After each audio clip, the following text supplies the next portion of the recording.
travaillerons ensemble pour soutenir le courage là où il y a la peur, pour encourager la négociation là où il y a le conflit et donner l'espoir là où règne le désespoir. Madame, messieurs, bonjour. Très heureux de vous retrouver ce jeudi 30 avril de l'an de grâce 2020 pour une nouvelle édition de DBS Matin. Eh bien, nous parlons d'espoir tout au long de cette édition de DBS Matin. Tout de suite et maintenant, nous prenons la chronique de Hervé Moukouri.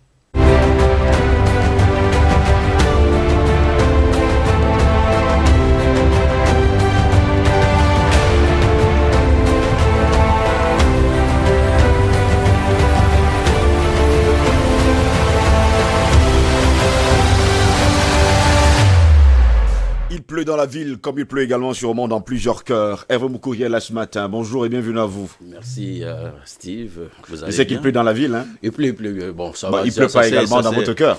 Non, c'est mieux déjà. C'est mieux. Ça s'est calmé de ce côté. Comment allez-vous? C'est bien, merci. C'est gentil. Dans votre chronique de ce jeudi, vous posez d'ailleurs votre regard sur les réseaux sociaux qui sont devenus un véritable danger. Célestin Monga, virulent opposant au régime actuel dans les années 90, compagnon de lutte invétéré de Pius Ndiaye, de regrettée mémoire et de bien d'autres, reçoit depuis mardi dernier une volée de bois vert de certains internautes, pour la plupart partisans, du mouvement pour la renaissance du Cameroun. L'auteur de cet économiste de haut vol et ancien vice-président de la Banque africaine de développement, c'est que en s'adressant ou alors en adressant un message sympathique à Odile Tobner, la veuve de l'écrivain Mongo Betty qui célébrait ses 83 ans lundi dernier, eh bien Célestin Monga en a profité pour dire que, je cite, « Dans 100 ans, quand les historiens du futur raconteront notre histoire, son nom, c'est-à-dire le nom de Mongo Betty, sera en tête. » Et de poursuivre, pas les opportunistes zélés qui prétendent aujourd'hui combattre les régimes qu'ils servaient hier. Des propos qui ont offensé singulièrement les militants du MRC partisans de Maurice Kamto. Pour eux, les opportunistes zélés ne sont personne d'autre que le leader du MRC, le président élu. Sur les réseaux sociaux, Célestin Monga s'est attaqué... Entre guillemets. Sur les réseaux sociaux, Célestin Monga s'est attaqué au fourmi Magnan, comme toujours. Lui qui était porté au firmament il y a encore quelque temps est copieusement vilipendé, injurié, lynché, comme ceux que Paul Eric King qualifie de talibans savent le faire. En fait, ils en ont visiblement le secret.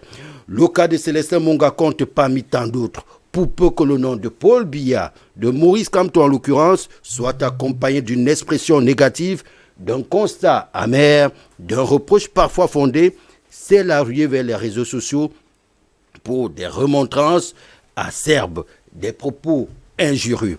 Disons-le en toute honnêteté, les réseaux sociaux ne sentent pas bon ou ne sentent plus bon. Ça sent même d'ailleurs très mauvais et de plus en plus, c'est nauséeux. C'est le cas de le dire. On ne s'y cultive plus, bien au contraire. On s'abrutit de plus en plus. La tolérance a foutu le camp. Nul n'est à l'abri de sorties outrageuses. Personne n'est épargné. Et tenez-vous tranquille, nous sommes tous des cibles potentielles. Vous êtes également une cible potentielle, tout comme moi. D'ailleurs, après cette chronique on ne sait jamais je m'attends à recevoir ma part de dose, il faut le dire. En fait, les dérapages, la diffusion de fausses nouvelles, la calomnie, le dénigrement public, les règlements de comptes et chantage, j'en passe, pauvre de nous. Ce mode de communication a porté à son paroxysme le tribalisme dans notre pays. En lisant certaines publications, on tressaillit, on a le haut au cœur, on a même la chair de poule. Du coup, on comprend que l'unité nationale a vraiment foutu le camp. Heureusement, il y en a qui gardent leur lucidité. Mais dans une île de démons, que peut bien faire un ange? Pour mieux combattre les démons, la nation doit se mobiliser pour faire échec à ceux qui tentent de remettre en cause les équilibres sociaux, le bon sens, la retenue. Alors, pour conclure, la récréation n'a que trop duré. Vivement les dispositions de la loi qui condamnent ces insultes et outrages soient sévèrement appliqué. Sévèrement puni également, hein, Hervé Moukouri, en espérant tout simplement que vous également, vous ne serez pas pris en chienne pâture d'ailleurs hein, ce matin. Surtout que j'ai dit merci. Surtout que j'ai dit merci. Alors là. Apparemment, dès qu'on dit merci, tout de suite, vous êtes l'ennemi public numéro un. Vous êtes, encore que je n'ai pas égratigné, je n'ai qu'effleuré. On vous comprend parfaitement. À se demander d'ailleurs à quoi servent les réseaux sociaux aujourd'hui. C'est la grande question parce que ça vole de plus en plus bas et très très bas et ça devient de plus en plus inquiétant. Et bon, ce n'est pas qu'au Cameroun, c'est un peu dans bien de pays africains aussi, mais au Cameroun, avec le tribalisme... C'est très virulent. C'est encore plus virulent et les gens n'ont plus de retenue et ça fait en sorte que si vous êtes poli, c'est vous qui êtes plutôt malvenu en fait. Il faut être maintenant, c'est un monde d'ocre. Oui. Si vous êtes un ange, tout de suite vous êtes... Justement, pourquoi vous posez, hein, vous avez fait d'ailleurs une belle interrogation dans votre chronique ce matin, que peut bien faire un ange dans une île de démons? Voilà, c'est la question.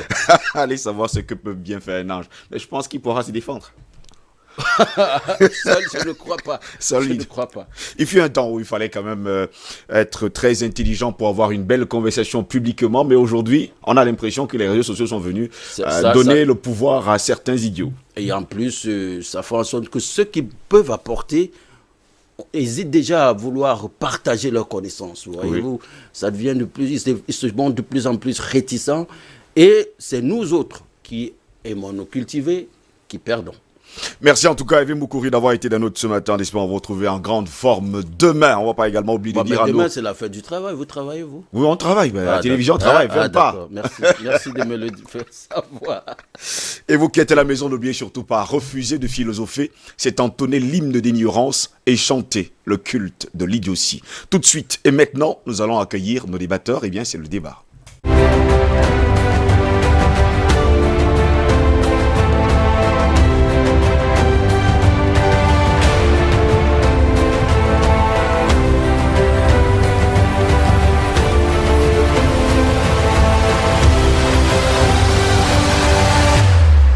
Le débat de ce matin portera justement sur le coronavirus et la crise, il faut le dire, l'impact économique sur la crise actuelle. Ce sera justement le thème de notre débat ce matin.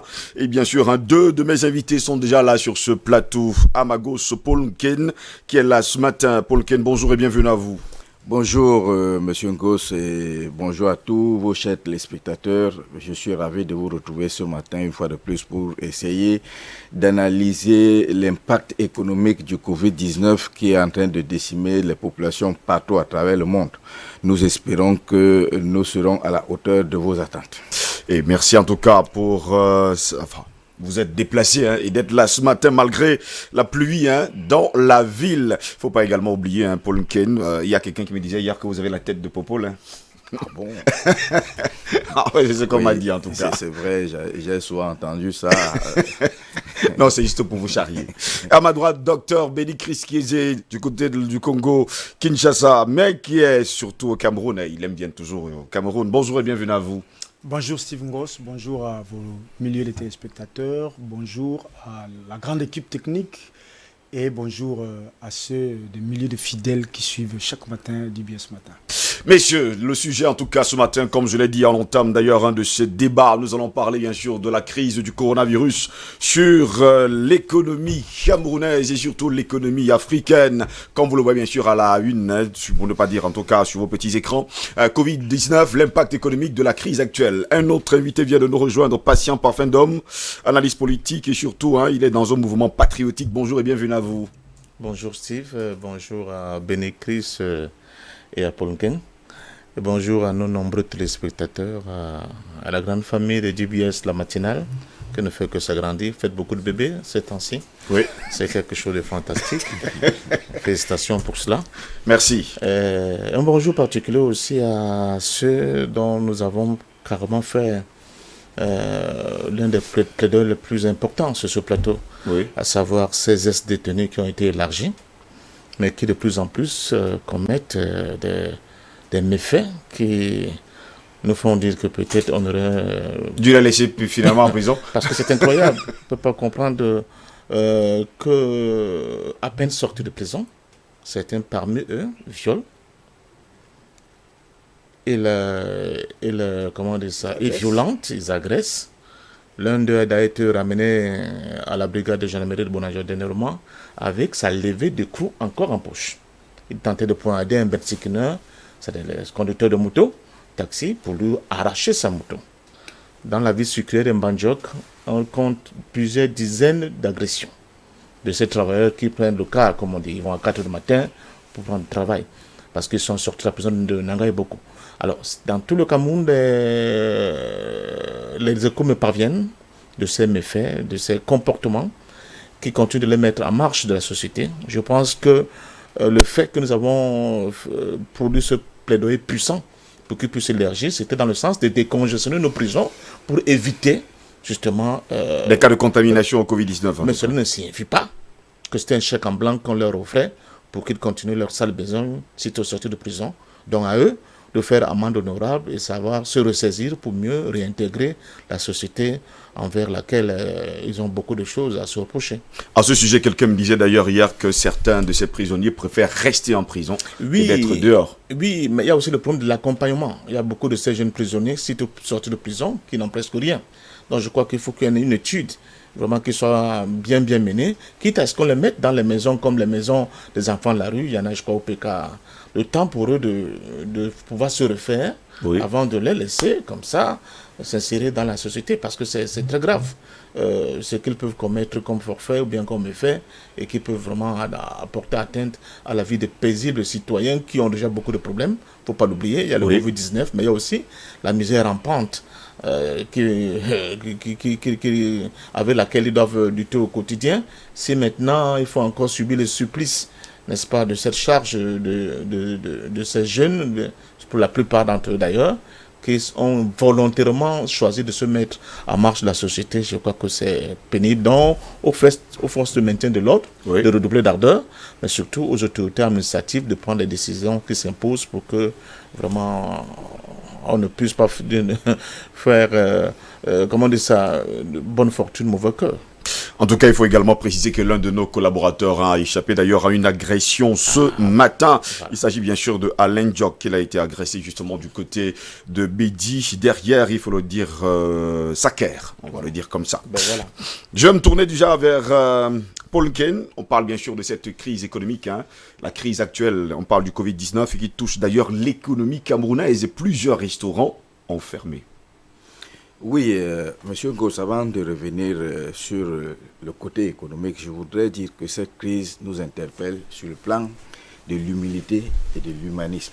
Oui. Parce que quand on constate quelles sont les grosses têtes de ce monde qui ont disparu à cause de cette infection, nous sommes obligés de nous poser la question. À qui le tour? Mais personne ne peut savoir qui sera frappé demain. Et ça nous amène, comme je le disais tantôt, à beaucoup plus d'humilité, parce que quand on voit certaines exactions qui sont parfois commises par ceux qui dirigent ou alors qui sont à la tête de certains pays, et oubliant que chacun de nous a quelques centimètres qui lui sont réservés au sous-sol, on se demande parfois si un événement ou alors une crise comme celle-ci ne nous amène pas à réfléchir et à comprendre que tout est vanité. Parce qu'en réalité, certaines personnes sont en train de profiter de cette crise dans tous les pays pour se faire plein les poches, en oubliant que cet argent qu'ils sont en train d'amasser, ils risquent de ne pas être à mesure même de l'utiliser comme ils l'entendent. Je suis en tout cas le cas également avec la une du quotidien Le Jour ce matin qui nous faisait savoir, parler en tout cas du commerce honteux de ceux qui passent la majeure partie du temps à profiter justement de cette crise pour se remplir les poches. Et ce n'est pas seulement dans nos pays africains. Nous avons vu des Chinois qui avaient reçu des commandes des masques et qui les ont revendus aux Américains parce qu'ils avaient du cash en main et plus offrant. Donc les êtres humains dans tout le monde entier doivent un peu revenir dans une situation d'humilité et surtout se poser des questions. Est-ce vraiment le moment de continuer à se faire beaucoup d'argent uniquement pour en avoir plus ou alors pour que ça serve à l'humanité? Alors, parlant des restaurants, ce n'est pas uniquement ce secteur qui est frappé. Tous les secteurs sont frappés. De l'économie sont frappés. Plusieurs entreprises même ont fermé, il faut le préciser. Malheureusement, qui fait dans le restaurant? Généralement, c'est des personnes qui n'ont pas pu, malgré leur cursus scolaire, réussir à trouver un emploi décent qui lui permette de vivre de ce qu'il a appris à l'école, qui se retourne à faire des restaurants. Il n'y a pas beaucoup de personnes qui se présentent après les études ou alors dans son jeune âge dans une école de formation pour devenir restaurateur. Il n'y en a pas beaucoup. C'est des personnes qui se disent que comme ça ne marche pas dans le secteur pour lequel je m'étais formé, je peux peut-être me rattraper en montant un restaurant. Maintenant que tous les secteurs sont frappés, qu'est-ce qu'il y a lieu de faire? C'est l'occasion peut-être pour moi de révéler, en tout cas de rappeler au monde que les changements sont perpétuels. Et la technologie, notamment, il y a depuis 30 ans une technologie qui a énormément révolutionné le monde qu'on appelle Internet. Mais est-ce que nos pays, parce que quand je parle, je me tourne beaucoup plus vers l'Afrique. Est-ce que les Africains ont compris l'impact de cette technologie dans nos vies? Parce qu'Internet est un pipeline extraordinaire de multiplication des fortunes. Mais quand on regarde à quoi sert Internet aux Africains, il y a un de vos collaborateurs qui parlait dans, je crois, la revue de presse tout à l'heure, que Internet est devenu le lieu de règlement de comptes. Surtout chez nous en Afrique. Les gens n'utilisent pas Internet pour multiplier des richesses et surtout arriver à soulager les souffrances des êtres humains. C'est ce qui est gênant. Parce qu'Internet, chez un homme comme Jeff Bezos, c'est une occasion. Pendant cette crise seulement, il a fait plus de 24 milliards de dollars. Internet devrait être utilisé en Afrique. Surtout en cette période de confinement. Et effectivement, pour vendre sans se déplacer et pour faire circuler les richesses, notamment le fric. Parce qu'en réalité, on peut être contaminé parce qu'on touche à l'argent. Quelqu'un d'autre a touché, il est atteint du Covid. Il vous remet, vous ne savez pas. C'est pour cette raison que je disais tantôt à un médecin, quels que soient ces masques que nous portons, quels que soient les sanitizers qu'on utilise, le vrai pouvoir de protection se trouve dans le système immunitaire. Oui. Parce qu'à tout moment, je peux être en contact avec un ami qui me propose de me donner une bière. La personne qui vient me servir cette bière, quelle est la garantie que cette personne elle-même est encore en état de bonne santé? Il n'y a aucune garantie. Donc, l'impact économique actuellement au monde apporté par ce virus est énorme. Mais je vous l'assure, ceux qui vont constater effectivement qu'il faut utiliser les armes en présence, c'est-à-dire le changement. Oui. Et ce changement, je le répète une fois de plus, passe d'abord par Internet qui a par le numérique. Il y a 30 ans. Et le numérique, bien entendu, parce que sans Internet, il n'y a pas de numérique. Oui. Sans Internet, il n'y a pas de crypto-monnaie, la dernière révolution du monde. Et que malheureusement, les Africains sont en train de laisser passer. Passer justement à côté. Passer en parfum d'homme jusqu'à preuve de contraire, il faut préciser quand même qu'au Cameroun et partout ailleurs, les restaurants ferment, les petits commerces ferment, et sans oublier certaines entreprises qui ferment, et sans oublier également que d'autres entreprises ont envoyé des milliers de personnes en chômage technique. Oui, mais il faut questionner notre structure économique à la base. D'abord, sur le plan macroéconomique, nous avons une économie qui est extravertie. C'est-à-dire que tout ce que nous produisons est appelé à être exporté pour l'extérieur. On ne transforme presque pas grand-chose ici localement. D'où souvent cet appel de plusieurs Africains à faire de l'Afrique un lieu de transformation des matières premières qui s'y trouvent, ou bien que nous produisons. Oui. Bon, il y a ce cas. Bon, à partir de ce moment-là, nous sommes beaucoup plus une économie qui emploie les gens qui sont tournés vers les services. Alors, si les frontières sont fermées, ça veut dire de facto que le secteur de services va être violemment impacté. À partir de ce moment-là, surtout pour les produits qui doivent sortir du pays. Oui, ou bien que nous devons recevoir. Donc, on comprend que la plupart des gens sont dans une situation de désastre. Or, si le gros de ces sociétés-là, qui sont dans les services fermes, ça veut dire que toute la chaîne économique, parce que je vous l'ai dit, je venais de vous le dire à l'entame, nous avons une économie extravertie. C'est pour ça qu'on parle souvent de la question de la nature de l'État que nous avons. On ne peut pas. doubler à cela, c'est-à-dire ajouter à cela le fait que nous n'avons pas de souveraineté monétaire. Donc au moins, si on avait quelqu'un de souveraineté monétaire et si on avait justement Une planche à billets. une planche à billets avec une petite industrie locale qui commencerait déjà à transformer localement un certain nombre de richesses que nous avons, Oui. je crois que cela aurait pu atténuer, n'est-ce pas, le caractère extrêmement violent de cette récession que nous connaissons sur le plan économique. Les chiffres ne sont pas... le Cameroun est souvent mal à partir avec la question des statistiques, mais... Paul Ken parlait également de la recherche de la richesse. À un moment donné, on a l'impression qu'on piétine sur place et personne ne cherche justement d'autres solutions. J'en viens. C'est de là de 70 à 80% des employés et des entreprises qui sont obligés de rentrer à la maison.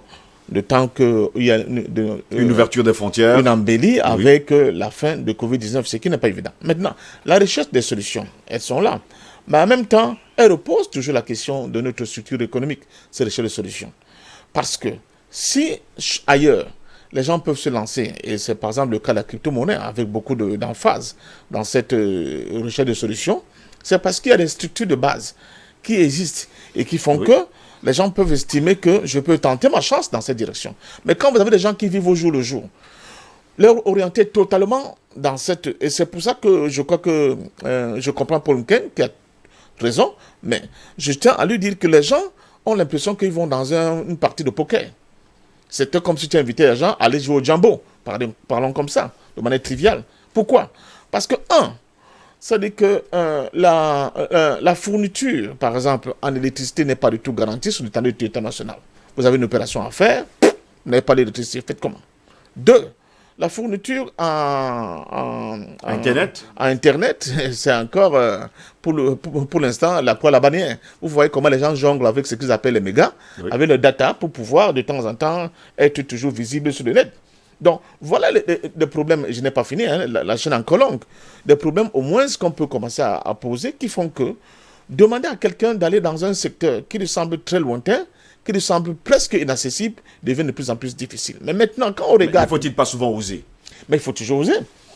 En cas de... Vous savez, en cas de crise, c'est ceux qui osent souvent qui s'en sortent. Mais, quand on est dans un État, l'État, la réussite ne doit pas appartenir à ceux qui sont intelligents et à ceux qui sont rusés. Oui.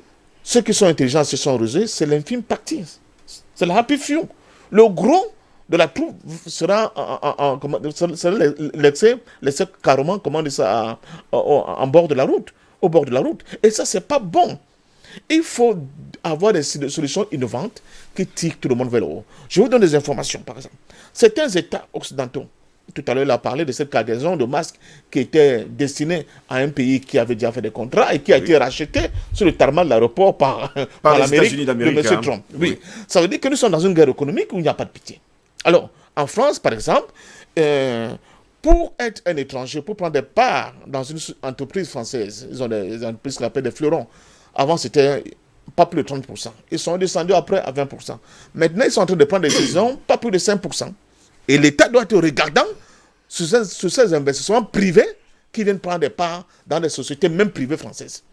Vous voyez, en Inde, ils ont pris une décision, ils ont dit, on prend des dispositions pour que nos voisins ne viennent pas nous prendre des fleurons de nos entreprises. Vous connaissez l'affaire ArcelorMittal en France, justement, avec tout ce que cela a causé. Donc, je dis que le problème que Paul pose, c'est pour les évoluer, excusez-moi le terme.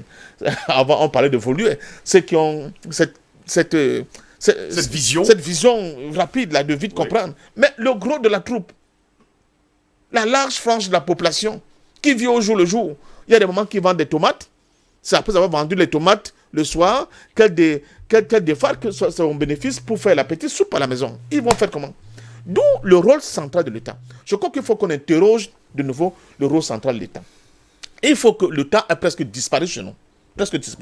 Que sur le plan économique, l'État reprend son rôle régalien, qu'elle refixe le cadre économique. Oui. Maintenant, quand ce cadre économique sera fixé, je suis convaincu, mais surtout, quand l'État va prendre des décisions hardies de type commencer une petite industrie chez nous, c'est-à-dire par exemple, je prends souvent le cas du cacao qui est le plus banal. Imaginons que les 3/4 de notre production cacaoyère soient transformés localement en beurre de cacao. Vous vous imaginez donc l'apport que cela peut créer? N'allons même pas chercher l'exploitation de fer et la transformation de fer, par exemple, en acier. Prenons seulement le cas d'un produit aussi banal que le cacao. Parlons de coton. Si on fait une véritable industrie cotonnière, n'est-ce pas, chez nous, avec une zone franche, avec un coton qui est transformé en textile, qui va développer après une véritable industrie textile, vous pouvez vous imaginer le nombre d'emplois que cela peut générer. Donc, je pense qu'il faut aller vers ces décisions hardies qui vont permettre de tirer le plus grand nombre vers le haut. Et à partir de ce moment-là, ils seront qualifiés pour être dans des propositions innovantes comme celles que propose Paul. Et je peux vous dire que les Africains sont tellement intelligents qu'ils peuvent faire. Il y a une anecdote que j'ai tirée de quelque chose que j'ai vu au Kenya. Parce que le Kenya est leader dans toutes ces innovations technologiques et dans cette question de monétique. Mais c'est un jeune Kenyan qui s'est lancé dedans, qui s'est fait beaucoup d'argent. Mais à un moment donné, des questions d'ordinateur. Il avait plusieurs ordinateurs qui plantaient. Et je peux vous dire que ça a été la catastrophe pour les gens qui avaient soumissionné dans son réseau. Non, parfait. Je pense qu'il y a Attends, je n'ai pas fini. J'ai pas fini. Terminons avec Pascal Mafendom. Et puis je vais passer la parole également que Béni qui dans son réseau. Donc c'est pour dire qu'en termes d'outils, l'Afrique n'a même pas encore les outils en quantité et en qualité qu'il faut pour se lancer dans ces aventures. Ces aventures sont faites, comme je viens de dire. Donc pour vous, ce sont des aventures finalement? Non, ce sont des aventures qui sont très intéressantes, mais il faut avoir et le cadre et les moyens, mais surtout que du point de vue de la législation, on n'est pas encore prêt. Je peux questionner les juristes là-dessus actuellement, on n'est pas encore prêt. Donc, et le cadre et les moyens, mais surtout cette facilité d'avoir accès à ces énergies et surtout à cet Internet qui fait souvent défaut dans la plupart de nos États. Il y a Paul Ken qui veut d'abord exploser. Je veux que vous alliez rapidement, que je vienne à docteur Bénécris. Quand j'écoute M. Parfait, il a étalé là certains tares qui regardent directement l'État. Mais si l'État ne fait rien, dois-je aussi croiser les bras et attendre que quand l'État va faire, à ce moment-là, je vais me sentir à l'aise? Non. Nous autres, nous pensons que si notre État ne peut rien faire, nous-mêmes, nous allons nous occuper de nous-mêmes. C'est pour cette raison que nous regardons les brèches qui se présentent, qui existent. Et notamment, nous avons encore dans notre pays la chance que malgré ces multiples coupures d'électricité, on en a encore un peu. Donc, dès qu'il y a remise, en tout cas l'électricité est reconnectée, on recharge les téléphones, on reconnecte les ordinateurs, mais nous sommes sur une toile. Quelle que soit la panne d'un ordinateur, ça ne pourra jamais avoir un impact négatif sur ma crypto-monnaie par exemple. Jamais et à grand jamais. Un ordinateur qui est tombé en panne ne peut pas empêcher que vous continuez à développer votre activité sur Internet. Et vous savez quand même qu'il y a au moins 78% des Camerounais qui n'ont même pas un ordinateur portable. Attendez. Oui. Moi je me positionne dans la recherche des solutions. Oui. Quelles que soient les difficultés, il y a des gens qui sont en train de réussir. Et pourquoi d'autres n'avancent pas? Parce qu'il y a il regarde d'abord difficulté avant de regarder justement l'objectif. La difficulté est devenue pour beaucoup, c'est-à-dire la montagne insurmontable. Non, il faut essayer, il y a encore des possibilités.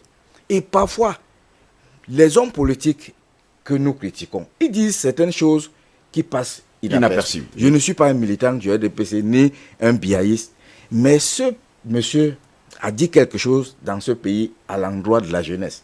Je me souviens que le 10 février 2016, il avait parlé de l'économie numérique.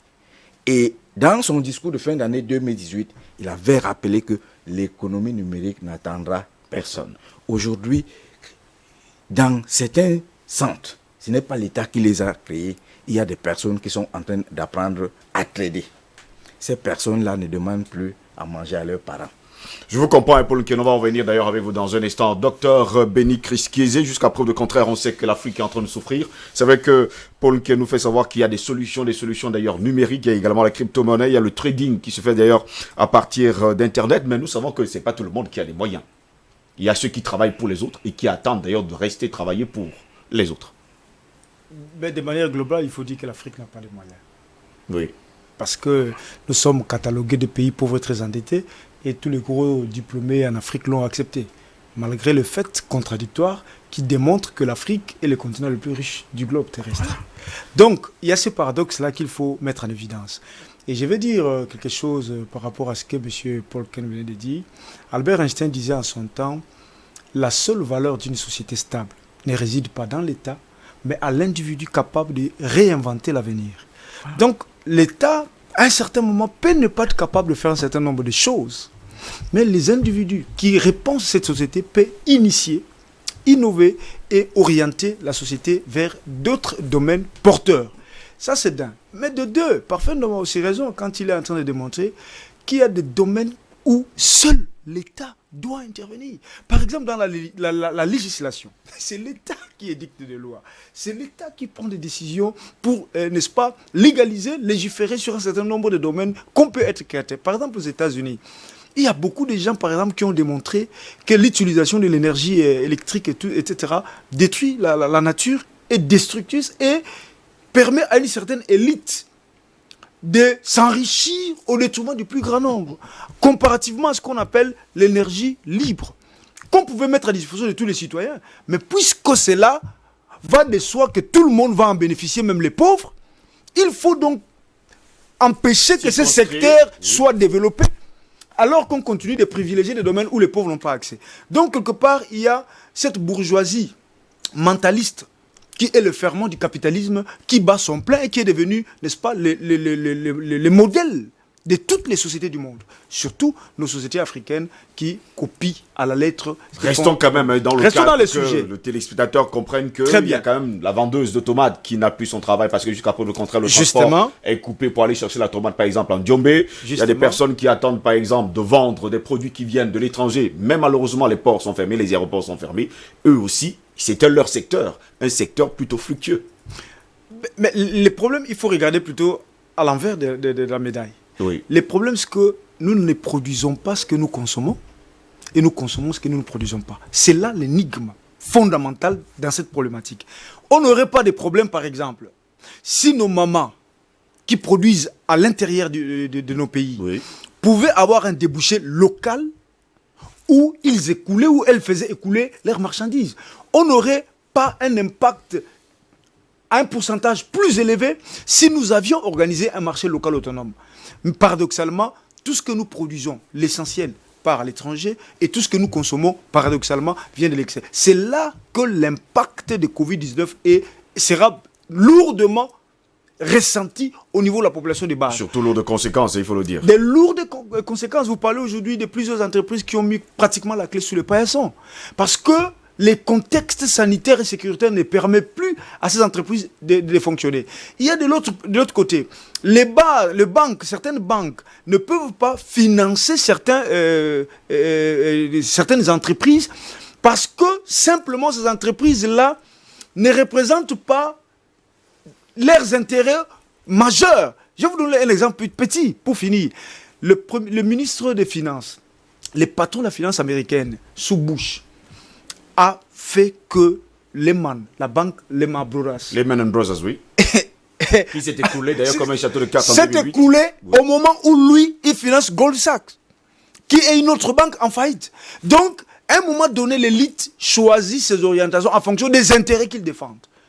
Et non au service de la majorité des peuples qui ont besoin d'être renfloués. Ce qui fait que les petits peuples dans nos pays souffrent donc, sont victimes du système qui est en place. Mais il faut que le peuple africain plutôt pense à repenser les... Parce que l'Afrique ne va pas résoudre tous ces problèmes-là si on ne passe pas par une véritable révolution systémique. C'est ça le problème. L'Afrique est tenue par un système qui a été imposé aux Africains avant et après la colonisation et auquel nous devons mettre fin. Et si nous ne mettons pas fin, je pense que tout ce qui va toucher le monde, nous allons ressentir les conséquences lourdement. Alors que paradoxalement, nos victimes sont moindres que les Occidentaux, mais vous allez voir à la longue qu'ils vont paradoxalement s'en sortir un peu plus mieux économiquement que nous, qui n'ont pas été réellement touchés.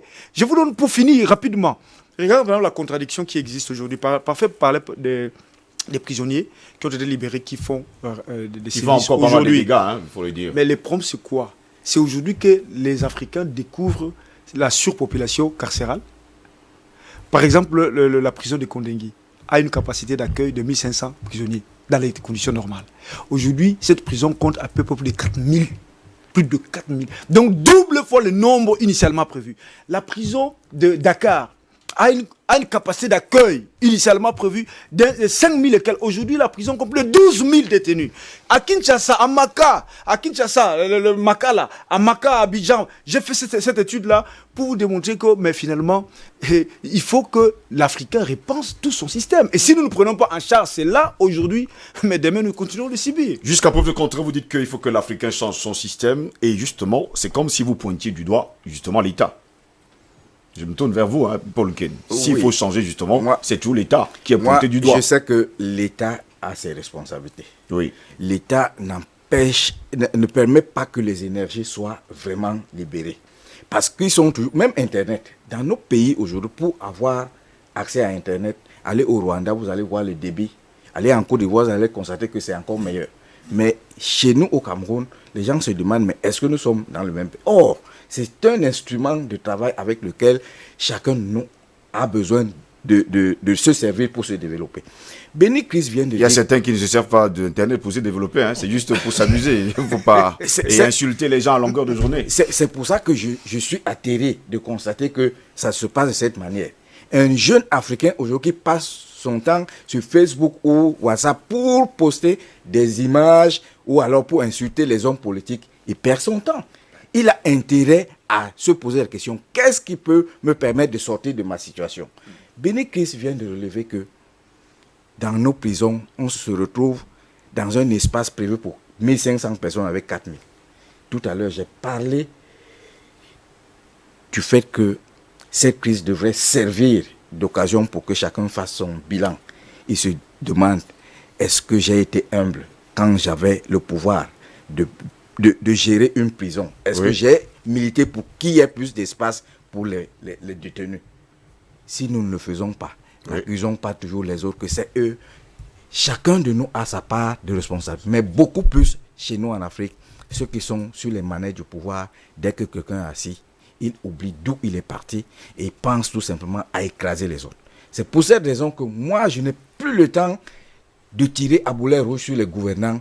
Je me concentre sur ceux qui ont eu la chance d'aller juste un peu à l'école et leur dire, utilisons les voies qui se présentent encore à nous. Et il y en a. Il y a l'économie numérique. Il y a le New Retail. Il y a vraiment... Je ne sais pas si vous avez observé en France, pas seulement en France, dans tous les pays qui ont eu beaucoup de morts. Les restaurants ont fermé, mais leur capacité de se métamorphoser est en train de les aider à se repositionner. Qu'est-ce que les gens ont fait?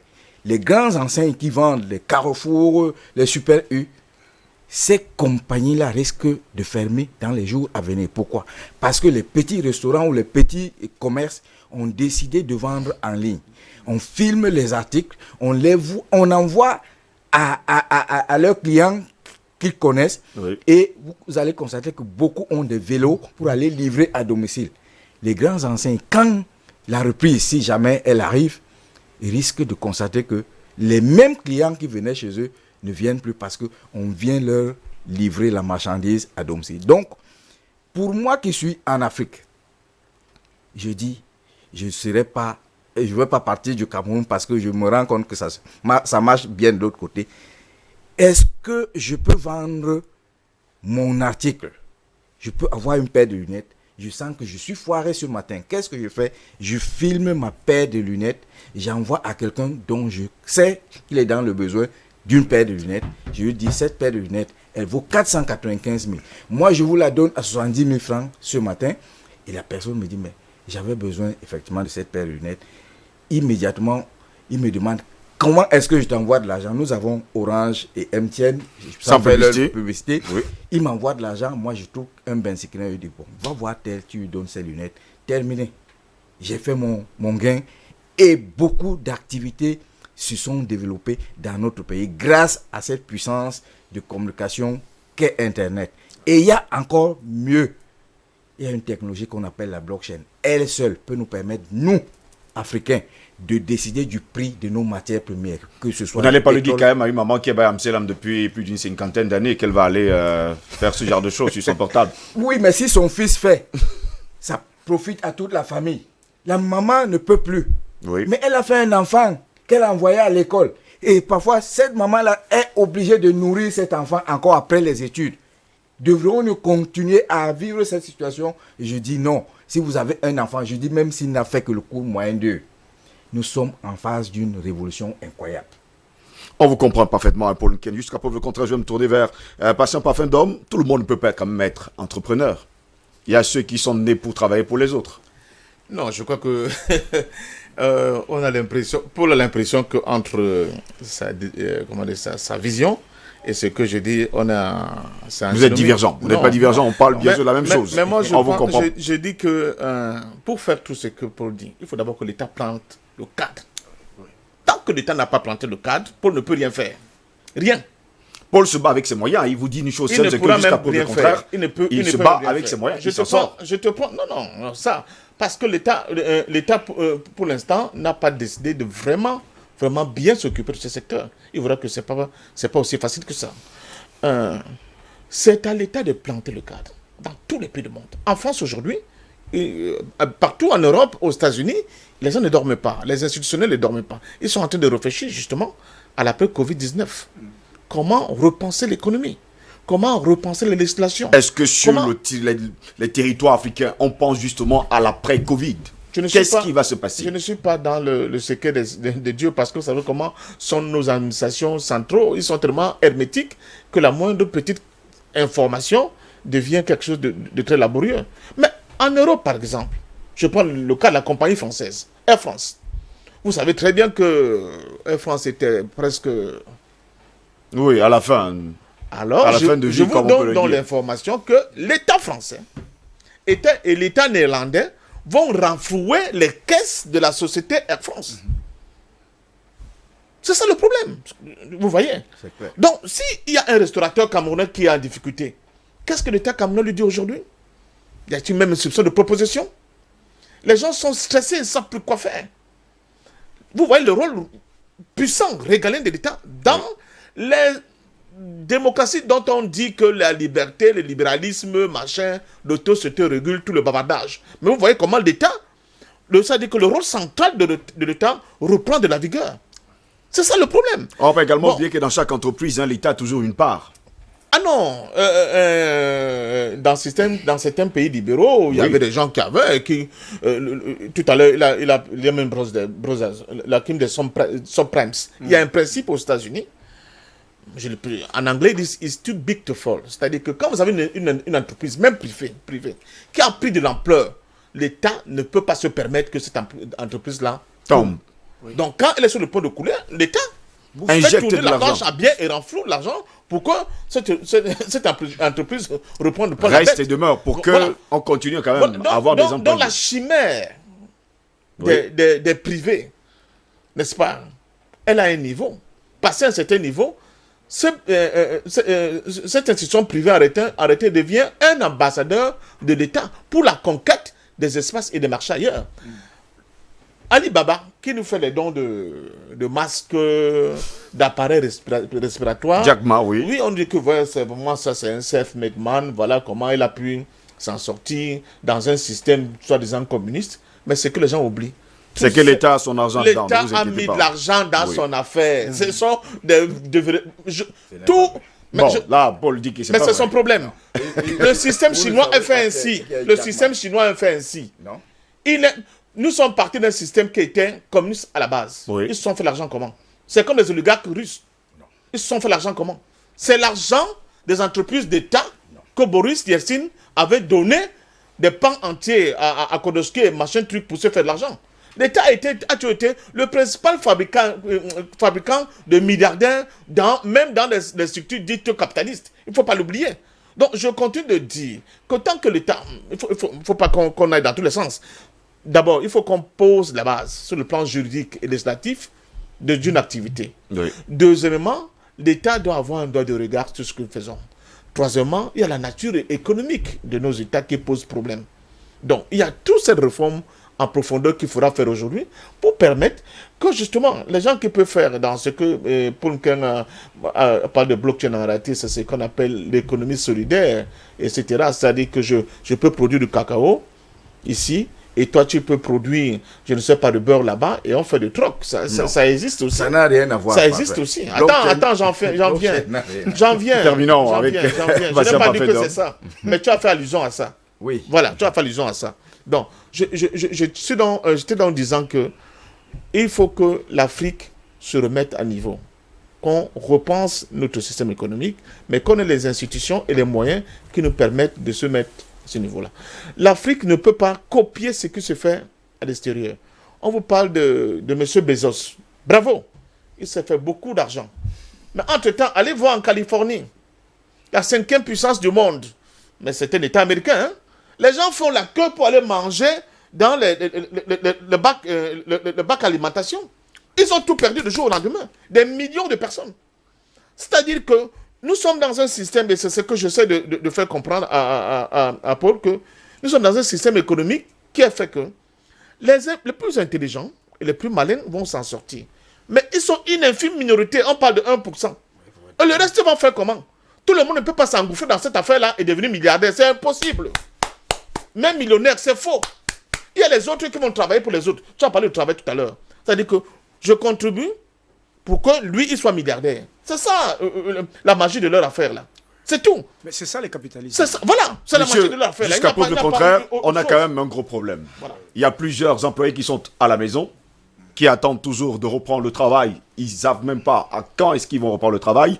Nous avons des instituteurs du privé qui, jusqu'à preuve le contraire, ne reçoivent pas de salaire, qui également nourrissaient des familles. Voilà. Nous avons pas mal de personnes qui étaient dans des entreprises qui sont en chômage technique. Ils ne savent pas si un jour on va les payer. Jusqu'à preuve le contraire, je vous parle de cette crise qui touche, il faut le dire, des milliers et des millions, peut-être même, de Camerounais.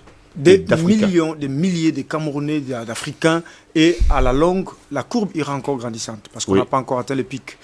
Donc, la problématique qui est ici, c'est l'État camerounais, par exemple. Prenons le cas typique, puisque partons de la particularité pour généraliser. L'État camerounais, par exemple, quel est le taux de pourcentage dans le secteur de la création d'emplois de l'État camerounais sur le territoire camerounais? Quelle est la capacité des États africains à créer des emplois dans tous les cas de figure? Voilà comment les choses se passent. Paul Ken le disait tout à l'heure, j'arrive au pouvoir, j'organise ma structure. Avec l'argent de l'État, je crée ma boîte à moi, privée, et les intérêts ne rentrent pas dans la caisse de l'État, rentrent dans ma poche. Ça, c'est tuer le secteur de l'emploi. Voilà pourquoi vous constatez qu'il n'y a pas une législation claire en matière de la protection des salariés au Cameroun. Je vous donne un cas de figure simple. Les entreprises françaises qui construisent les routes là, je me suis approché personnellement des employés qui font de la sous-traitance avec les responsables d'entreprise pour vous montrer la misère. Il y a même d'autres qui m'ont dit, mais écoutez, la législation même ne protège pas les salariés camerounais, protège même les expatriés qui viennent exploiter même les salariés ici. Donc, il y a un réel besoin de réformation du secteur même de l'emploi. Il faut que l'État se responsabilise. Parce que après la crise, je vous dis qu'il y aura d'autres conséquences que nous ne connaissons pas encore et qu'il faut anticiper, il faut prévoir. Mais que fait donc l'État déjà comme mesure? Parce que c'est beau de nous édicter des mesures barrières. Mais quelles sont les mesures d'accompagnement que prennent les gouvernements africains pour pouvoir, n'est-ce pas, empêcher que les conséquences soient insupportables à la limite et que toutes ces conséquences qui arrivent soient gérées? Par exemple, dans ceux qui sont dans le secteur de l'emploi, qui travaillent dans le privé. Imagine-toi, Steve Ngoss, tu dois te déplacer chaque jour pour aller travailler. Tu as une maison à payer, tu as des bouches à nourrir et toi-même, tu as une vie à entretenir. Lorsque le salaire ne passe pas, mon ami, dis-moi, tu fais comment donc? Justement, c'est le problème dans lequel on se retrouve aujourd'hui. Effectivement. Parce qu'il y a des personnes qui nourrissaient à eux tout seuls, toute une famille. Mais malheureusement, à l'heure où je vous parle, ça fait plus de 2 mois qu'ils sont à la maison. C'est là qu'il faut donc invoquer ce qu'on appelle l'interventionnisme étatique. Mais l'Allemagne l'a fait. L'Allemagne l'a fait après la Deuxième Guerre mondiale. Puisqu'on l'a interdit un certain nombre d'avantages sur le territoire européen. parce que, soi-disant, le système hitlérien était une catastrophe. Mais l'élite qui a pris, après, l'élite a démontré aux Européens que les Allemands sont différents des nazis. Les nazis étaient un fléau qui a frappé l'Europe via l'Allemagne, mais les Allemands sont différents des nazis. Nous, Allemands, nous avons une autre vision du monde. Aujourd'hui, c'est la plus grande économie en Europe. Oui. On l'oublie. Dans l'Union européenne, c'est la plus grande économie. Mais ils ont fait ce qu'on appelle de l'interventionnisme étatique. Les entreprises étaient mortes. Il fallait accompagner les États. Les salariés, parce que quand tu n'es pas payé, mon frère, tu ne peux pas aller au marché acheter quelque chose. Du coup, le marché se meurt, faute de clients. Et puisqu'il n'y a pas de clients qui achètent, des clients potentiels, alors la productivité ralentit. Puisqu'il n'y a pas de l'argent qui rentre, on ne peut pas produire, on commence à baisser. Donc il faut de l'interventionnisme étatique. Or, l'interventionnisme étatique ne sera efficace que si nous avons la souveraineté monétaire. Messieurs, je vais me tourner également vers Paul Ken. Jusqu'à preuve du contraire, vous le disiez d'ailleurs à l'entame de vos propos, d'ailleurs dans ce débat, que jusqu'à preuve du contraire, il y a des gens, d'ailleurs le journal Le Jour le faisait savoir d'ailleurs dans sa grande une de ce matin, le commerce honteux, pendant que les autres sont en train de souffrir, d'autres augmentent les prix. Ils augmentent les prix, il faut le dire, de lave-mains, et sans oublier bien sûr de cache-nez et de tout ce qui va avec. Bon, Monsieur Ngos, Pendant que d'autres souffrent. quand vous me donnez l'opportunité d'intervenir ici, Allez-y. à ma modeste qualité de coach en développement personnel, et par la force des choses, je suis devenu agent entrepreneur et chasseur de tête. Je ne peux pas laisser que ceux qui nous écoutent, il y a beaucoup de nos enfants, beaucoup de jeunes, beaucoup de personnes, effectivement, qui sont à la maison actuellement et qui ne savent pas où. C'est des millions de personnes qui sont dans la maison et qui nous écoutent d'ailleurs. Je dois leur apporter quelques pistes. Parce que ma présence sur le plateau ne doit pas tout simplement être un plateau. Non, non. Et ce métier de développement personnel m'a permis de mener des études sur la psychologie de ceux qui réussissent, notamment ce Jack Ma que M. Parfait a cité tout à l'heure. Si Jack Ma entend que vous avez dit qu'il a profité de l'État chinois, il peut se mettre à pleurer parce que s'il y a quelqu'un en Chine qui a énormément subi contre son pays ou alors contre les entreprises chez qui il s'est présenté pour être recruté, c'est Jack Ma. Au moins à 25 reprises, on recrutait tout le monde, même à la police. Sauf lui. Et par la force de son mental, il a développé des idées qui lui ont permis un jour, en regardant ce qui se passe aux États-Unis, de mettre sur pied un commerce en ligne qui fait de lui aujourd'hui l'homme le plus riche de la Chine. Et je souhaiterais que tous ceux qui nous écoutent ici, après cette émission, que chacun aille sur YouTube pour chercher à connaître qui est Jack Ma, parce que c'est des personnes qu'il faut désormais écouter. Il y a les experts du bar, mais il y a de vrais experts comme ce Jack Ma. C'est-à-dire, ces enseignements sont utiles à tous les jeunes. Si vous êtes jeune, ou alors vous êtes même en voie de vieillir, on n'est pas fini à 50 ou 60 ans, il y a encore de l'espoir. Donc, allez fouiller la vie de ces personnes.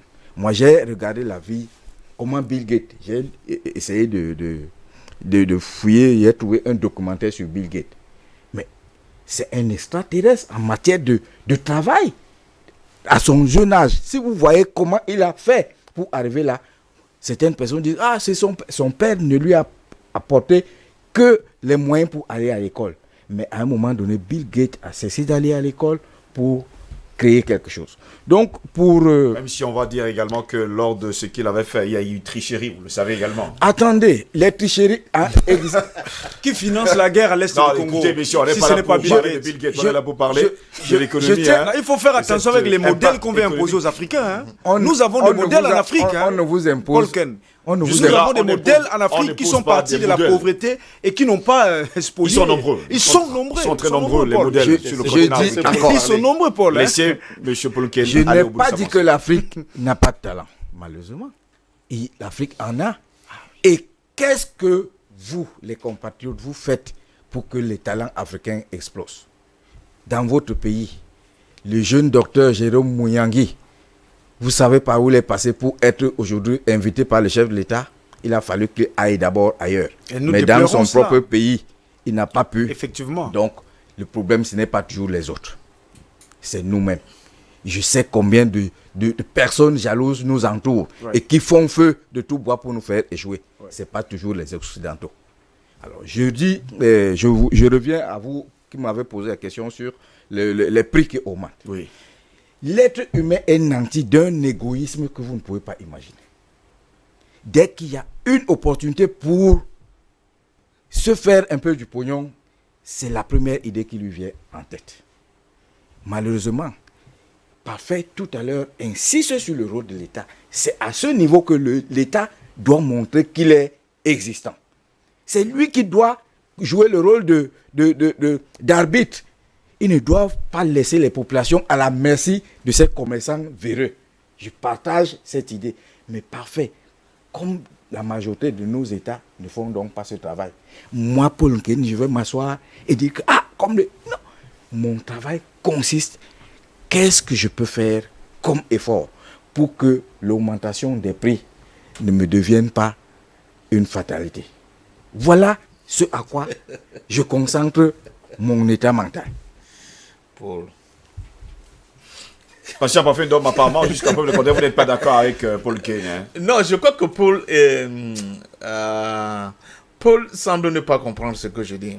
Moi je dis, j'insiste le rôle de l'État pour que justement on puisse libérer les énergies.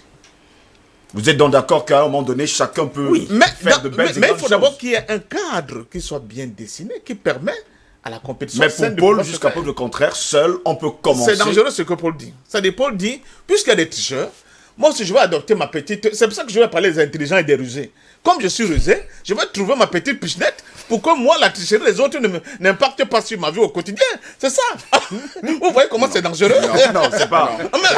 Mais ça peut être ce que Paul vient de dire. C'est ce que Paul vient de dire. Vous le savez. Je dis... Je vais m'expliquer encore tout à l'heure. Oui, Paul.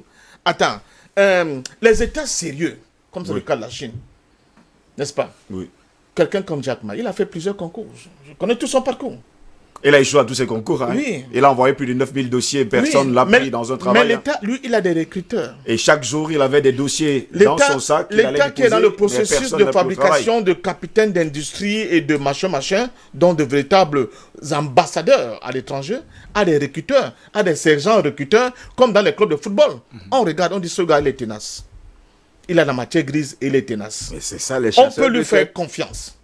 OK? Et à ce moment-là, on ouvre un boulevard que toi, tu ne peux pas voir. Et progressivement, le gars monte. Et il est efficace. Et on l'accompagne, on le soutient, il est efficace. De toute façon, je continue de dire, surtout pour les anciens pays qui étaient d'obédience communiste, on ne devient pas milliardaire là-bas sans l'aide de l'État. C'est pas possible. C'est pas possible. Il faut toujours une touche, même invisible, de l'État pour te permettre de réellement décoller. Je continue d'insister sur le fait. Je prends le cas du Nigeria. Allons au Nigeria qui est à côté. On va chercher la Chine. Au Nigeria, vous ne pouvez pas créer une entreprise. Vous êtes un étranger. On va vous demander qui est le PCA. Le PCA doit être un Nigérian, absolument. Et quand le ministre doit rencontrer cette entreprise pour des besoins, c'est le chairman qu'on cherche. Ce n'est pas vous le directeur. Et on vous impose même des pourcentages qui doivent revenir aux nationaux. Voilà. Mais regardez le cas, par exemple. Je parle de la nature de l'État. Les gens viennent ici chez nous, au Cameroun, et surtout en Afrique francophone, ils ouvrent des entreprises, ils expatrient 100% de leurs bénéfices. Oui. Vous vous souvenez de l'affaire du footballeur Zico en Italie? Vous vous souvenez? Il a failli faire la prison, il était obligé de fuir. Parce qu'il a voulu... tout envoyer au faire Brésil. Ce transfert de devises de manière illégale. Donc, quand je parle de rôle de l'État, je dis que Paul et moi, et Paul ne me comprend pas, je dis qu'il faut que l'État fixe le cadre. Et que les génies comme Paul maintenant puissent exploser, parce qu'on en a. Mais tant que l'État n'a pas fixé ce cadre-là, qui permet une saine compétition, et qui permet justement que la communauté nationale ne soit pas le grand perdant du jeu, je peux vous assurer que nous serons là dans une affaire entre les plus intelligents, je viens de le dire, et les plus rusés. Et là, c'est quoi? C'est la loi de la jungle.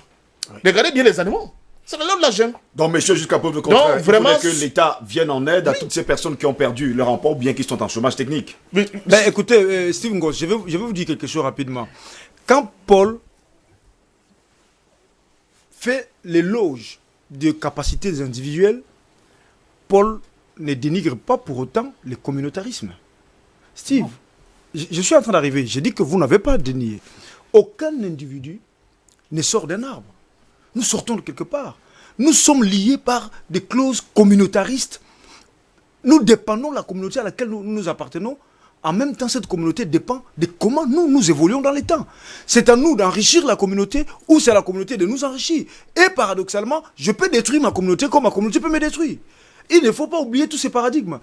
Quand M. Jack Ma décrète ou prend l'initiative de créer le commerce en ligne, mais M. Paul Ken, il s'est appuyé sur le développement du réseau Internet que l'État a financé et accompagné. C'est tout à fait normal. Justement, donc voilà pourquoi je trouve que vous avez plutôt des points de vue complémentaires, même si voilà, vous vous complétez en réalité, vous ne vous contredisez pas. Donc Même l'État, si ça date pas. voilà, Oui. C'est une question de primauté. Bon, Qui vient avant?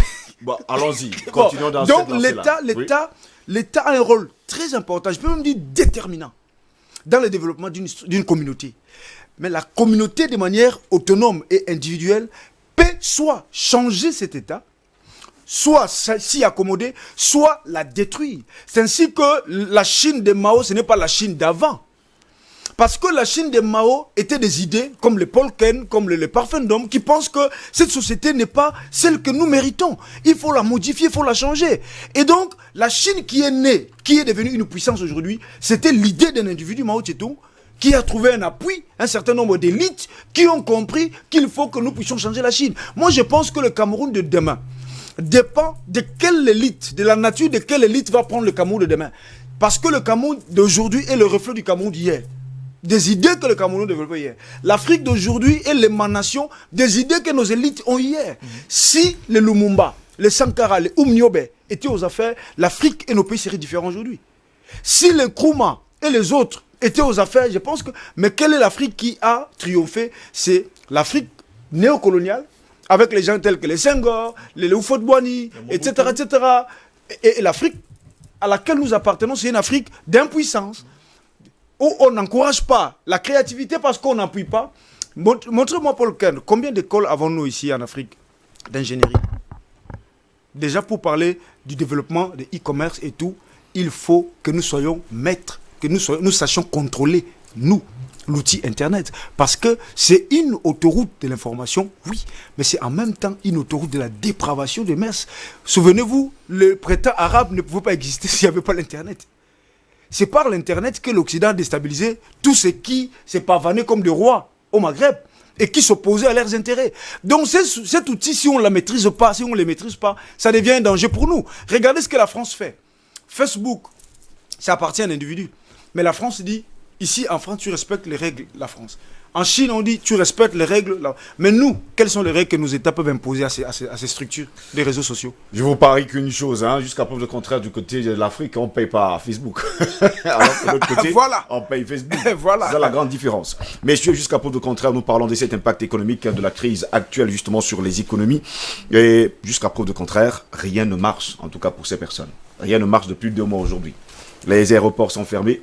Ça signifie une chose simple, c'est que la compagnie nationale camerounaise, elle est encore en train de plonger davantage. On ne va pas oublier également les autres compagnies aériennes qui souffrent d'ailleurs. Et c'est sûr qu'elle va mettre en congé technique 68% de son personnel. 68% justement de son personnel. Donc, si on continue dans cette lancée d'ici à 2 mois, eh bien c'est tout simplement près de 90% du personnel de Camerco qui va rester à la maison. Oui, Monsieur Ngos, le peu de temps qui m'est imparti ici sur ce plateau, on est dit à la fin, ne vous inquiétez pas. Voilà, je suis pas un homme politique, oui, mais je dois apporter les solutions. Face à cette crise, face à ces multiples emplois perdus, moi je voudrais dire une fois de plus que l'État ne fera pas grand-chose, que ce soit celui du Cameroun ou des pays européens ou occidentaux, ils ne feront rien. Que chacun prenne son destin entre ses mains. Nous sommes ce matin à 12 jours d'un très grand événement mondial sur le plan technologique où beaucoup de personnes vont encore ramasser beaucoup d'argent. Cet argent, L'argent, c'est le pouvoir, que personne ne vous trompe. Si tu n'as pas d'argent dans notre monde actuel, ce n'est qu'un constat. Je ne suis pas là pour la religion de l'argent, mais pour dire ce qui est. Tu n'as pas d'argent, tu n'es rien. J'ai vu des gens qui sont allés dans certains hôpitaux africains souffrant du Covid-19, personne ne s'est occupé d'eux. Et pourtant, on avait annoncé que dans ces pays-là, il y a la prise en charge. Si leurs familles n'ont pas les moyens, ces personnes-là vont... Ils ne sont pas morts parce qu'ils n'avaient pas l'argent, parce que l'État n'accompagne pas la prise en charge. Moi, je laisse l'État de côté. Nous allons terminer rapidement. Je laisse l'État de côté et je dis à chacun de se prendre en charge. Nous sommes à 12 jours. Je ne pourrais pas vanter cette opportunité ici, mais nous sommes à 12 jours d'une très grande opportunité d'affaires dans le monde. Les Africains ne sont pas moins intelligents. Nous avons des bons mathématiciens, des bons informaticiens. Les jeunes Africains peuvent profiter de cette opportunité pour se faire de l'argent. Je termine en disant que actuellement au monde, l'Afrique peut utiliser la technologie, retenez bien le nom de cette technologie, la blockchain, pour décider de son prix dans toutes ces matières premières. Posez-moi la question plus tard, j'y répondrai. Bastien Parfin d'Homme, qu'est-ce qu'on fait maintenant? Puisqu'on sait qu'il y a des problèmes, il y a le chômage, il y a justement cette crise économique, qu'est-ce qu'on fait? Moi, comme je l'ai toujours dit, l'Afrique va vraiment être dans le creux de la vague pour la simple raison qu'elle n'a pas de souveraineté. Oui. Elle n'est pas du tout... C'est une question de souveraineté. Pour commencer, il faut qu'on... Vous parlez toujours de la souveraineté monétaire? Non, la souveraineté tout court, qui inclut aussi la souveraineté monétaire. Parce que si nous sommes souverains, nous allons décider des orientations comme nous voulons, sans que qui que ce soit essaie de nous dire quoi que ce soit. Mais si nous n'avons pas cette souveraineté monétaire, on aura toujours ces histoires de compte d'opération, même avec la formidable lumière de Paul. Si Paul fait une transaction quelconque maintenant, ça doit passer là-bas pour qu'il récolte des miettes, etc., etc. Vous voyez, c'est très compliqué. Il faut que l'Afrique regarde vraiment cette réalité de manière qui se présente de nous avec toute la violence. Et que nous puissions tirer vraiment des conséquences de cette affaire-là.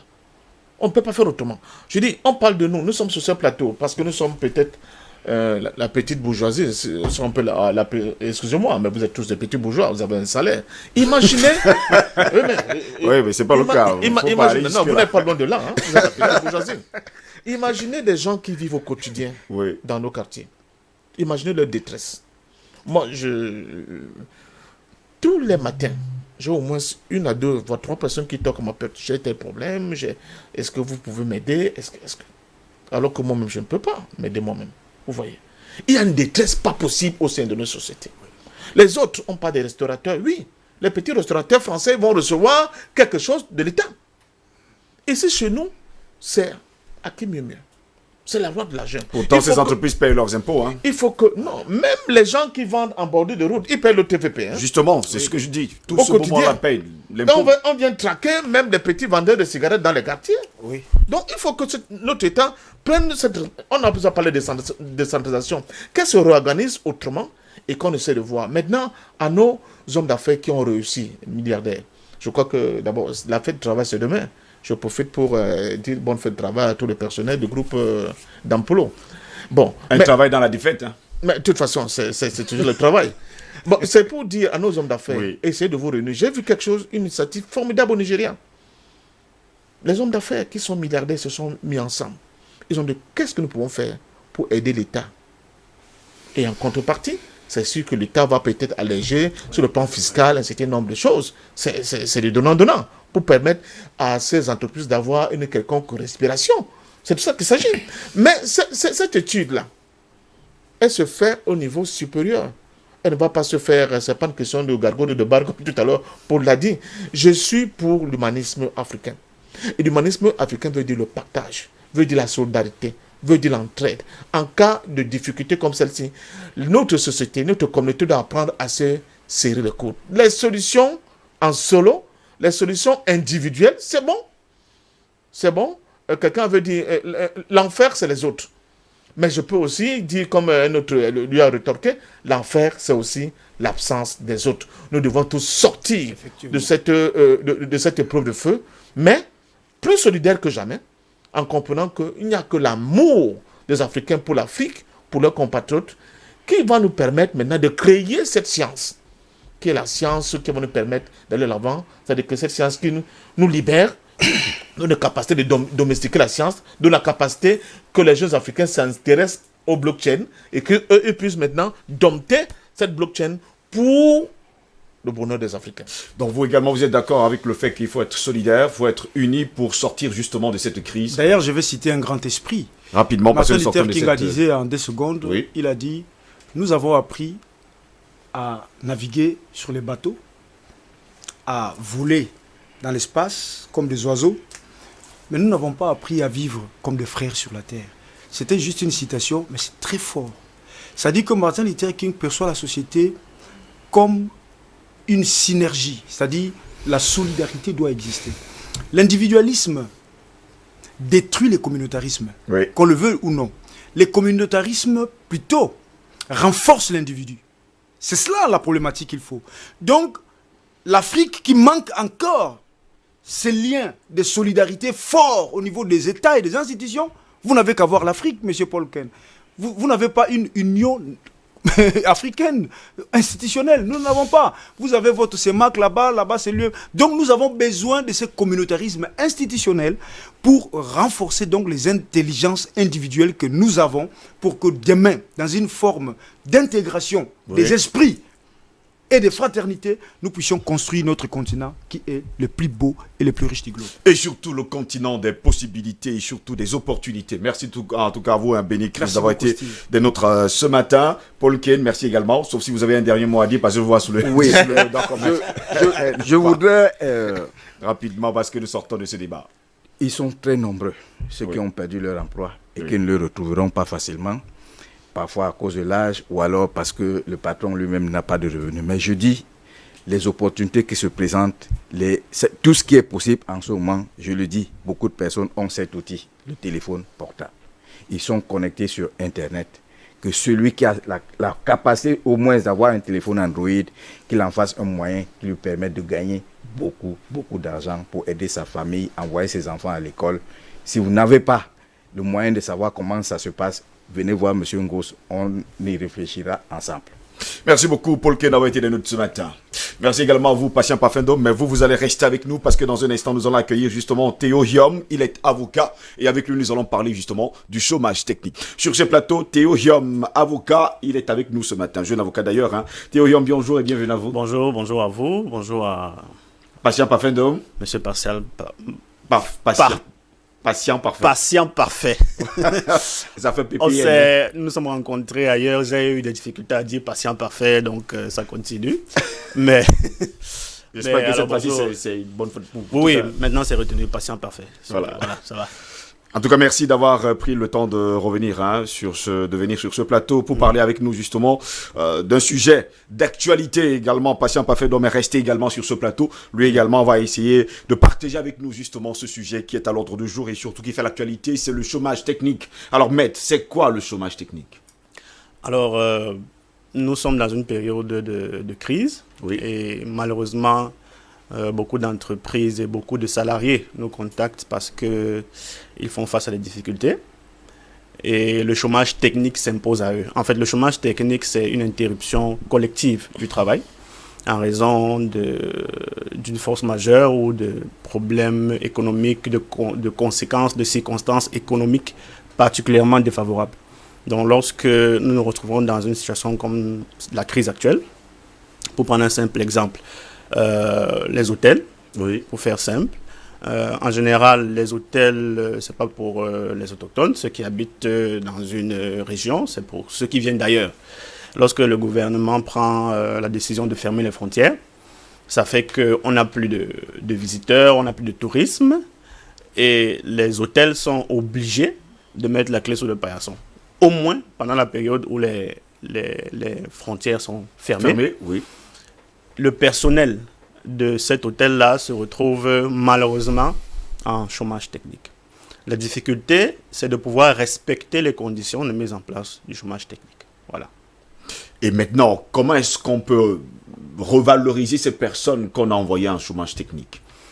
Alors, il faut comprendre que le chômage technique, c'est une condition de suspension du contrat de travail. C'est-à-dire que lorsque vous avez un contrat écrit, en général, même comme le contrat peut être verbal aussi, lorsque vous avez un contrat, qu'il soit écrit ou verbal, oral, qu'il soit à durée indéterminée ou à durée déterminée, le législateur a prévu que votre contrat est suspendu pendant la période technique. Pendant cette suspension, vous avez droit à ce qu'on appelle une indemnité. Pas vraiment votre salaire, mais une indemnité. Il faut aussi dire que le chômage technique est encadré dans une période maximum de 6 mois. Et donc, pendant ces 6 mois, vous avez droit à une indemnité. Chaque fin du mois? Chaque fin du mois, mais une indemnité qui évolue à la baisse.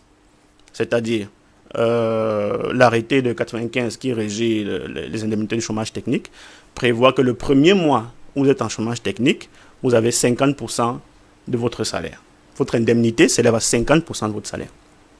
Le second mois, votre indemnité s'élève à 40% de votre salaire. Le troisième mois, oui, votre indemnité s'élève à 30% de votre salaire. Oui. Le mois qui suit, 20%. Et ainsi de suite, 10%. Voilà, donc ça s'arrête au 6e mois. Voilà. Donc, dès que les 6 mois sont passés... En principe, après 6 mois, oui, soit l'employeur vous remet dans vos conditions d'avant chômage technique, soit on envisage un licenciement pour motif économique. Motif économique. Voilà. Et dans le cas, nous sommes justement en pleine crise de Covid-19, plusieurs employés dont sont d'ailleurs en chômage technique.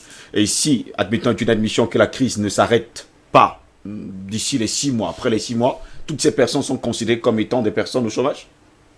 Alors, ça dépend. C'est-à-dire que, de toutes les façons, le chômage technique, la mise en chômage technique ne peut durer plus de 6 mois. Maintenant, l'employeur qui a les moyens de maintenir son personnel peut trouver avec eux un arrangement, un accord. Parce que ce qu'il faut dire, c'est qu'en plus de la loi et de l'arrêté réduisant l'indemnité de chômage technique, il y a des conventions collectives qui peuvent, par dérogation, apporter des conditions plus favorables pour les employés. Donc, en fonction du secteur d'activité, peut-être les hôteliers ou les banquiers, chacun dans son secteur d'activité peut avoir une convention collective qui accorde des conditions plus favorables que la loi aux employés. Donc, c'est le principe qu'après 6 mois, si l'économie n'est pas repartie, si l'employeur n'a pas les moyens de vous retenir, n'a pas décollé, voilà, il vous licencie pour motif économique en vous payant, pour ceux qui remplissent les conditions, un préavis et une indemnité de licenciement. Est-ce que les personnes, par exemple, qui vont en chômage technique, si elles ne sont pas payées, comme vous avez dit, de 50% à 10%, elles peuvent porter plainte? Alors, à chaque fois oui, qu'un salarié a un différend individuel avec son employeur, oui, il peut toujours saisir l'inspection du travail parce que son indemnité de chômage technique lui est due de toutes les façons. Parce qu'on présume que son employeur a les moyens de lui payer au moins cette indemnité-là. Maintenant, il peut arriver effectivement que l'employeur soit dans une situation de ne pas pouvoir payer son employé. De ne pas pouvoir payer cette indemnité. Toujours est-il que l'indemnité est due. Maintenant, elle est obligatoire? Elle est obligatoire. Qu'elle est due. Elle est due, elle est obligatoire. Il a l'obligation de lui payer son indemnité pendant le chômage technique. Pendant les 6 mois de chômage technique. Oui. Vous avez dit que ça ne dépasse pas voilà. 6 mois. Pas plus de 6 mois. Oui. Maintenant, cela dépend comment je vais dire, de la psychologie à la fois de l'employé et de l'employeur. C'est-à-dire que si vous êtes dans des conditions, si vous êtes dans une relation où vous vous entendez, vous pouvez vous dire, ok, je remarque que malgré la volonté de mon employeur, il n'est pas capable pour l'instant de me payer mon indemnité pendant que je suis en chômage technique. Il n'est pas capable ou bien il ne veut pas? Je dis que ça dépend de la psychologie. Il n'est pas capable oui, de payer. Alors, je refreine un peu mes envies de contentieux et j'attends. Même comme je sais que cette indemnité m'est due, et au moment donné, je vais calculer le tout et je vais saisir l'inspection du travail. Tout comme on peut se dire, voilà un employeur qui est capable mais qui ne veut pas payer. À ce moment-là, on a intérêt à saisir l'inspection du travail pour faire respecter son droit. je vais continuer toujours dans la même lancée. Je parle maintenant des deux contrats. Vous avez parlé d'un contrat oral et d'un contrat bien écrit. Jusqu'à preuve de contraire, dans 70% à 80% des cas sur le triangle national camerounais, il n'y a pas réellement de contrat. Alors, il y a toujours un contrat. Il faut se le dire. Si quelqu'un arrive dans cette entreprise, il se met à travailler, on lui donne des ordres à la fin du mois ou à la fin de la semaine. À la fin du mois ou à la fin de la semaine, on lui donne une indemnité. Tous les jours, comme ça, il reçoit des ordres, il vient, il travaille, il repart. Vous ne vous êtes rien dit. Oui. Mais il y a un contrat de fait, en réalité. Donc, s'il réussit même s'il n'y a pas un contrat même s'il n'y a pas un écrit, contrat écrit, c'est-à-dire que même si vous ne vous êtes pas assis, oui, et que vous avez discuté. voilà, vous avez discuté, vous avez mis des clauses sur un papier et vous avez signé, Oui. même si cela n'a pas été fait, les conditions dans lesquelles vous êtes peuvent laisser penser qu'il y a un contrat. Et dès lors que cette personne peut prouver qu'il y a eu un lien de subordination et deux, une rémunération, qui sont les conditions essentielles à la démonstration de l'existence d'un contrat, oui. alors cette personne est sous contrat. Donc ça signifie que si un temps soit peu, vous travaillez et que vous recevez un salaire à la fin du mois, c'est déjà un contrat. Et qu'il y a un lien de subordination, surtout. Oui. C'est un contrat. Donc, il faut faire attention lorsqu'on dit qu'il n'y a pas de contrat écrit et que tout est question de preuve, en fait. Oui. Il y en a même qui vont jusqu'à donner des badges à des gens pour entrer dans les entreprises, ou bien aller dehors, mais se disent que puisqu'il n'y a pas de contrat, on n'a rien signé, donc cette personne-là ne fait pas partie de mon personnel. Il faut faire très attention. Il faut savoir que lorsqu'il existe un lien de subordination, un travail effectué et une rémunération, il y a contrat. Souvent même, il n'y a pas de rémunération parce qu'on se dit que, je ne paye pas, il est là, c'est mon bon petit, comme on dit souvent, il vient là, il fait ce qu'il a à faire. Mais il faut savoir que cela a des conséquences juridiques. Patient Parfum d'Homme, une réaction. Je vois sourire la tête quand Maître Yom Théo est en train de nous expliquer justement ce chômage technique et sans oublier bien sûr les contrats qui sont effectués d'ailleurs dans les entreprises. Non, Maître Yom Théo, vous voyez que moi je prononce très bien votre nom, j'ai rien oublié. Non, il a été vraiment extrêmement clair et brillant sur cet exposé. Mais d'abord, je tiens à féliciter certains de vos jeunes collègues qui ont eu leurs examens hier. Oui, hier. Il y en a qui ont accédé au grand tableau hier. Voilà, donc je pense précisément à ma voisine Arlette qui enfin va porter la touche d'avocat. Après des donc, années félicitations à tous ces avocats stagiaires qui ont passé l'épreuve de feu. Alors, ce qui m'a intéressé dans la démonstration de Maître tout à l'heure, vous voyez, la plupart de nos structures, il y a souvent ce débat ailleurs. Oui. Quand la société fait des bénéfices énormes, est-ce qu'on pense souvent aux employés? Première question. Mais quand c'est en cas de difficulté, très rapidement, la société va essayer de dégraisser pour revenir à des proportions congrues pour permettre en fait d'entretenir la maison, comme on dit. Oui. Mais ce qui est grave dans l'affaire, c'est que la plupart des sociétés qui seraient peut-être en capacité d'offrir des contrats à durée indéterminée à leurs employés, qu'est-ce qu'ils ont fait au Cameroun? Ils se sont retournés vers ce qu'on appelle les structures d'intérim, de placement. Oui. Et ces structures de placement, on sait comment ça fonctionne. Vous travaillez 6 mois, après un beau matin, dégagez. Allez d'abord à la maison, vous vous reposez un mois et puis on vous rappellera. Les opérateurs mobiles sont champions dans ce jeu. Alors qu'ils engrangent des bénéfices pas possibles sur les deux des Camerounais. Premièrement. Deuxièmement, il y a de grosses entreprises qui se font beaucoup d'argent, mais qui ont aussi qui ont opté pour ce qu'on appelle les sous-traitants. Oui. Et vous connaissez la fragilité des sous-traitants. Dans un cas comme le cas que nous vivons là, ces sous-traitants, la plupart, seront dans l'incapacité de payer ces indemnités que Maître vient de décliner là. À partir de ce moment-là, est-ce qu'il n'y a pas de responsabilité sociale de ces grosses structures qui se font un fric fou sur le dos et justement la grande interrogation, voilà. Parce que beaucoup de personnes posent la question. Et qui ont trouvé dans l'organisation, j'allais dire sur le plan juridique, des failles pour se prémunir justement des situations comme celle-là, pour prendre leurs responsabilités vis-à-vis de la société. Parce que je peux vous le dire, l'après Covid-19 va être très très difficile pour les anciens salariés. Pour ceux qui seront justement dans cette escarcelle des gens qui sont en chômage technique. Ils vont avoir beaucoup de difficultés parce que ça va être, excusez-moi, le thème plus ou moins de chantage de la Je vais me part tourner du justement patron vers par rapport à ces Maître employés. Guillaume. Et c'est ça qui fait le plus mal. Les inspections de travail, peut-être qu'on aura le temps de revenir là-dessus. Mais on va revenir là-dessus. C'est Il aura tout un le temps de débat. revenir sur ce Il y a les délégués plateau. du personnel de la communauté urbaine de Douala qui, même devant l'injustice, ont eu gain de cause, mais qui ont été incapables d'être repris au travail malgré les injonctions des délégués du travail. Donc on se pose bien des questions à quoi ça sert par moment. Justement, jusqu'à preuve de contraire, où est la responsabilité de l'État? Alors, l'État a le devoir de mettre sur pied un cadre législatif dans lequel les employés et les employeurs vont se mouvoir afin de régir les relations. Malheureusement, la loi, elle est ce qu'elle est. Elle est dure, mais c'est la loi. C'est-à-dire Et que... nul n'est sans ignorer la loi. C'est-à-dire que on peut éventuellement, à une époque, on disait law as it is and law as it ought to be.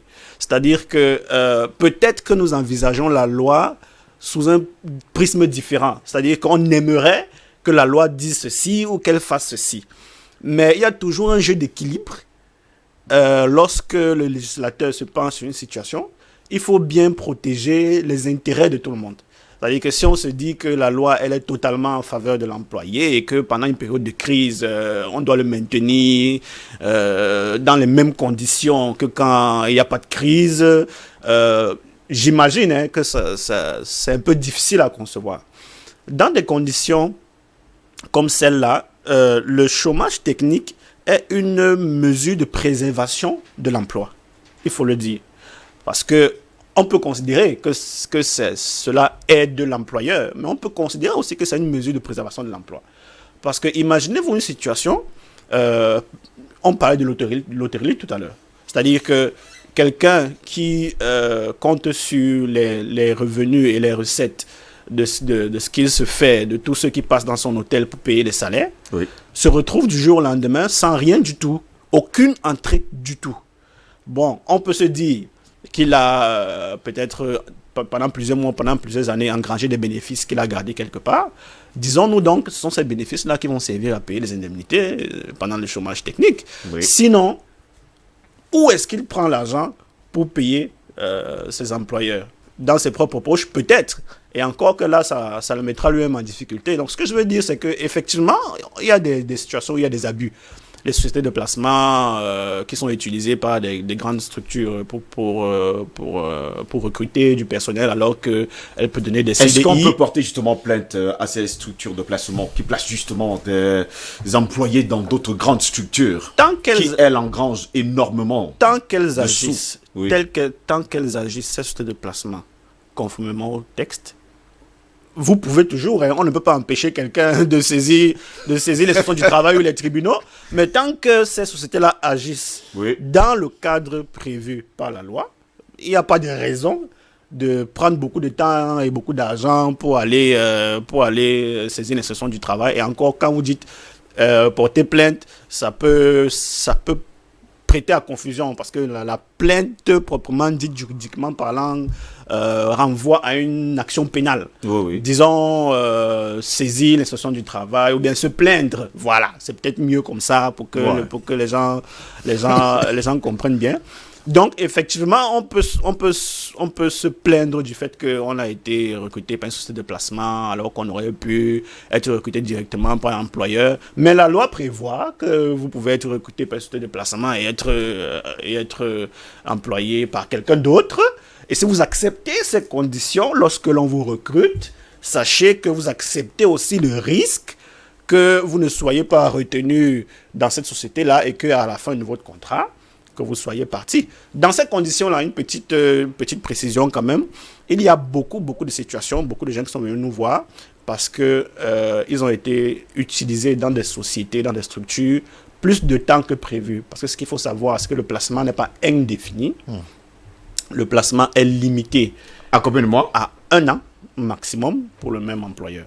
Donc, lorsque une société de placement vous recrute et vous place dans une entreprise, vous en avez pour 1 an. Vous en avez pour 1 an maximum. Lorsque la période d'1 an passe et que vous continuez à rester dans cette entreprise, vous passez en CDI. Pas dans l'entreprise dans laquelle vous travaillez, mais dans la structure de placement. est-ce que ça change concrètement quelque chose dans votre situation, surtout votre situation financière? Je ne suis pas sûr. Parce qu'en général, ces sociétés de placement, c'est des PME qui n'ont pas forcément le pouvoir économique pour employer. C'est-à-dire qu'il y a quelques personnes qui travaillent de façon permanente pour chasser des têtes et tout ça là. Mais ces structures-là ne sont pas en capacité de payer de façon consistante le nombre de personnes qu'elles placent. Parce que c'est en général la société dans laquelle vous travaillez qui paye votre salaire, qui paye à la société de placement, et la société de placement vous paye. Donc à partir de ce moment-là, il faut faire très attention, il faut regarder les conditions dans lesquelles vous êtes pris. Je veux dire, au mieux, lorsqu'on vous appelle pour signer un contrat, société de placement ou pas, CDD ou pas, contactez quelqu'un qui a les moyens de lire votre contrat et de vous dire dans quoi vous vous embarquez. Parce qu'en général, on considère les conseils, les juristes et les avocats comme des médecins après la mort. C'est-à-dire que le conflit a commencé, on est dans des conditions terribles, on commence à dire que oh, ce type-ci me maltraite, et puis on va voir quelqu'un pour dire que comment je fais, alors que vous auriez pu faire ça avant. Alors que vous avez déjà signé un contrat. On a l'impression aujourd'hui que l'État protège plus les grands employeurs. Hein.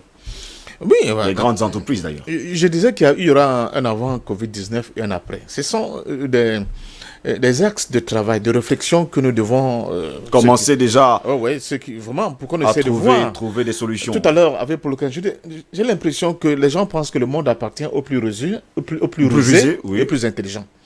Cette affaire de société de placement, quand vous regardez très bien, ce sont les plus intelligents. Ils sont se tirer le pain de jeu. Parce que, comme l'a si bien dit, la société qui vous emploie, il paie un salaire qui est déduit de votre salaire. Vous voyez? Donc, à partir de ce moment-là, ou bien votre salaire est déduit du salaire. Oui, parfois c'est 15%. Hein, voilà. C'est ça, 15 à 20%. Oh non, ça, les chiffres ne sont pas... C'est vrai qu'il y a plusieurs façons de procéder. il y a des structures qui demandent aux sociétés de placement de votre premier salaire. Non. Moi, j'ai entendu chaque fois, parfois, hein, oui, mais... que le premier salaire est directement versé à la société de placement. Oui, mais il faut tout dépend des conditions contractuelles. Il y a des sociétés, des entreprises qui demandent aux sociétés de placement de donner leur marge sur le salaire qu'ils vont payer. Et donc, le salaire qui est payé correspond au salaire net de l'employé, constitué en plus de la marge de la société de placement. Maintenant, il y a d'autres qui fonctionnent autrement et qui disent, voilà ce que je suis prêt à payer pour telle ressource, à l'intérieur, déduisez vos marges.